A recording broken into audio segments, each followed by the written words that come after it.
നമ്മുടെ നാടിൻ്റെ വിവിധ മേഖലകളെടുത്താൽ ഇപ്പോൾ കേരളത്തിലെ അതിപ്രശസ്തമായ ഒട്ടേറെ മേഖലകൾ അത് വല്ലാതെ തകർന്നു പോയിരുന്നു. ഉദാഹരണത്തിന് പൊതുവിദ്യാഭ്യാസ രംഗം. പൊതുവിദ്യാഭ്യാസ രംഗത്ത് 2016 1000 സ്കൂളുകൾ അടച്ചുപൂട്ടേണ്ട പട്ടികയിലായിരുന്നു. അന്ന് സർക്കാർ അത് അനാദായകരം എന്ന ഗണത്തിലായിരുന്നു പെടുത്തിയിരുന്നത്. ഞാനെല്ലാ വിശദാംശങ്ങളും നിങ്ങളുടെ മുമ്പിൽ അവതരിപ്പിക്കേണ്ടതില്ല. ഇപ്പോഴെന്താ സ്ഥിതി? അന്ന് 5 ലക്ഷം കുട്ടികൾ പൊതുവിദ്യാഭ്യാസ മേഖലയിൽ നിന്ന് കൊഴിഞ്ഞു പോയിരുന്നു. കുട്ടികൾ പൊതുവിദ്യാലയങ്ങളിൽ പോകാൻ തയ്യാറല്ല. കുട്ടികളെ അയക്കാൻ രക്ഷിതാക്കളും തയ്യാറല്ല. ഇപ്പോഴോ വലിയ മാറ്റം വന്നില്ലേ? ആ മാറ്റം നാടാഗ്രഹിച്ചതാണല്ലോ, ജനങ്ങളാഗ്രഹിച്ചതാണല്ലോ. നമ്മുടെ നാടിൻ്റെ പൊതുവിദ്യാഭ്യാസ രംഗം തകർന്നുകൂടാ എന്ന നിർബന്ധം ജനങ്ങൾക്കുണ്ടായിരുന്നല്ലോ. ആ ജനങ്ങളുടെ ആഗ്രഹം ശരിയായ രീതിയിൽ നിറവേറ്റാൻ കഴിഞ്ഞു എന്നതാണ് ഈ 9 വർഷത്തെ അനുഭവമെടുത്താൽ കാണാൻ നമുക്ക് കഴിയുക. അതിൻ്റെ ഭാഗമായി നമ്മുടെ പൊതുവിദ്യാഭ്യാസ രംഗം ഇന്ത്യയിലെ ഏറ്റവും മെച്ചപ്പെട്ട പൊതുവിദ്യാഭ്യാസ രംഗമായി മാറി. ഇന്ത്യ ഗവൺമെൻറ്റിൻ്റെ നീതി ആയോഗ് രാജ്യത്തെ സംസ്ഥാനങ്ങളെ വിലയിരുത്തുന്നുണ്ട്. അപ്പോൾ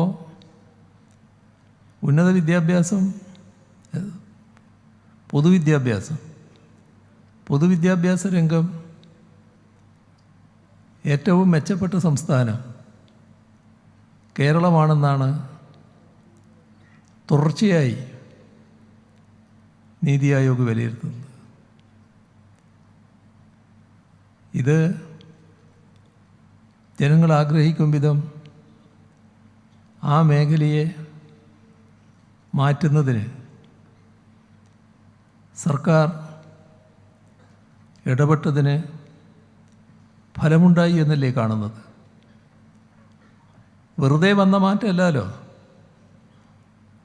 പൊതുവിദ്യാഭ്യാസ മേഖലയിൽ 5000 കോടി രൂപയാണ് സർക്കാർ ചെലവഴിച്ചത്. അതിൻ്റെ ഭാഗമായി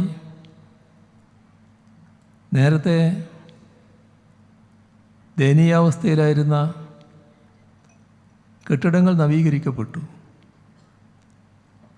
ക്ലാസ്സുകൾ സ്മാർട്ട് ക്ലാസ് റൂമുകളായി.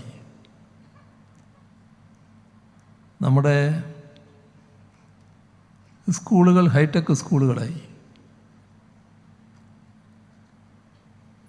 സ്കൂളുകളിലുള്ള സൗകര്യം, ആവശ്യത്തിനുള്ള ലാബ്, ലൈബ്രറി, കുട്ടികൾക്ക് വേണ്ട മറ്റ് സൗകര്യങ്ങൾ എല്ലാം ആധുനിക കാലത്ത് എങ്ങനെയാണോ വേണ്ടത് ആ രീതിയിൽ ഒരുക്കാനായി. അപ്പോൾ അതിൻ്റെ കൂടെ നല്ല രീതിയിൽ നീങ്ങാൻ അതുമായി ബന്ധപ്പെട്ട് എല്ലാവരും സന്നദ്ധമായി. സർക്കാരിൻ്റെ തീരുമാനത്തിൻ്റെ ഭാഗമായി മാത്രമല്ല, എല്ലാവരും അതിൻ്റെ ഭാഗമായി. നാടും ജനങ്ങളും സ്കൂളുമായി ബന്ധപ്പെട്ട അധ്യാപകരും ജീവനക്കാരും എല്ലാം അതിൻ്റെ ഭാഗമായി. അങ്ങനെയാണ് ഈ രീതിയിലുള്ള മാറ്റം നമുക്കുണ്ടാക്കാൻ കഴിഞ്ഞത്. 5 ലക്ഷം കുട്ടികൾ കൊഴിഞ്ഞുപോയ സ്ഥാനത്ത് നമ്മൾ കണ്ടു 10 ലക്ഷത്തിലധികം കുട്ടികൾ കേരളത്തിലെ പൊതുവിദ്യാഭ്യാസ മേഖലയിൽ പുതുതായി വന്നു ചേർന്നു വന്നു. അപ്പോൾ എങ്ങനെ നാടിൻ്റെ പുരോഗതി ഉണ്ടാകുന്നു എന്താണ് ഇത് കാണിക്കുന്നത്? ഇതെന്താണ് ഇതിൻ്റെ പ്രത്യേകത? അല്പം വരുമാനമുള്ളവർ,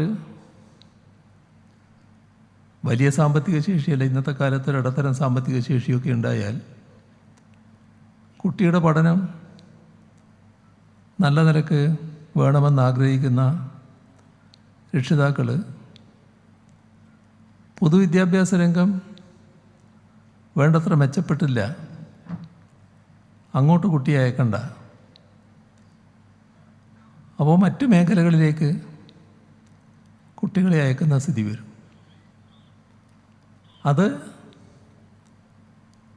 സാധാരണഗതിയിൽ താങ്ങാൻ അല്പം വരുമാനമുള്ളവർക്ക് കഴിയും. എന്നാൽ വരുമാനമില്ലാത്തവരോ, ജീവിച്ചു പോകാൻ കഴിയുന്നതുകൊണ്ട് മാത്രം മറ്റ് ചെലവുകളെല്ലാം നിറവേറ്റത്തക്ക വരുമാനം ഉണ്ടാകണമെന്നില്ല. അപ്പോൾ അതിനുള്ള സാമ്പത്തിക ശേഷിയില്ലാത്തവർ കുട്ടികൾ സ്കൂളുകളിലേക്ക് പോകേണ്ടതില്ല എന്ന നിലപാടെടുത്തേക്കും. നമ്മുടെ കേരളത്തിൽ ചിന്തിക്കാൻ കഴിയാത്ത കാര്യമാണല്ലോ അത്. ഈ കേരളത്തിൽ തന്നെ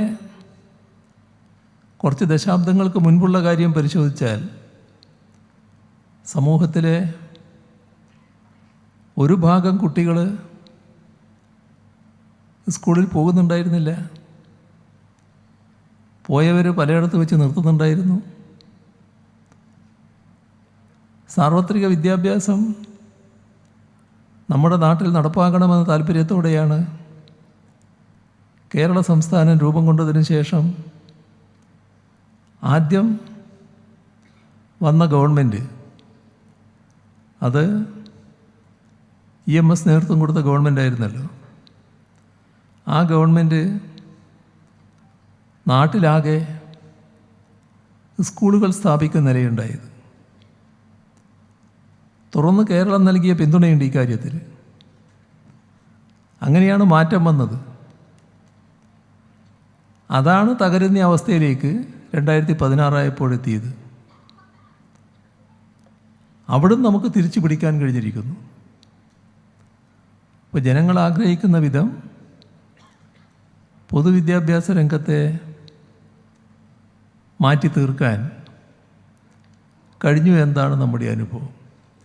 കാലാനുസൃതമായ പുരോഗതി ഇനിയും വേണ്ടി വരും. ആ പുരോഗതി സൃഷ്ടിക്കുന്നത് തന്നെയാണ് സർക്കാർ നടപടികൾ സ്വീകരിക്കുന്നത്.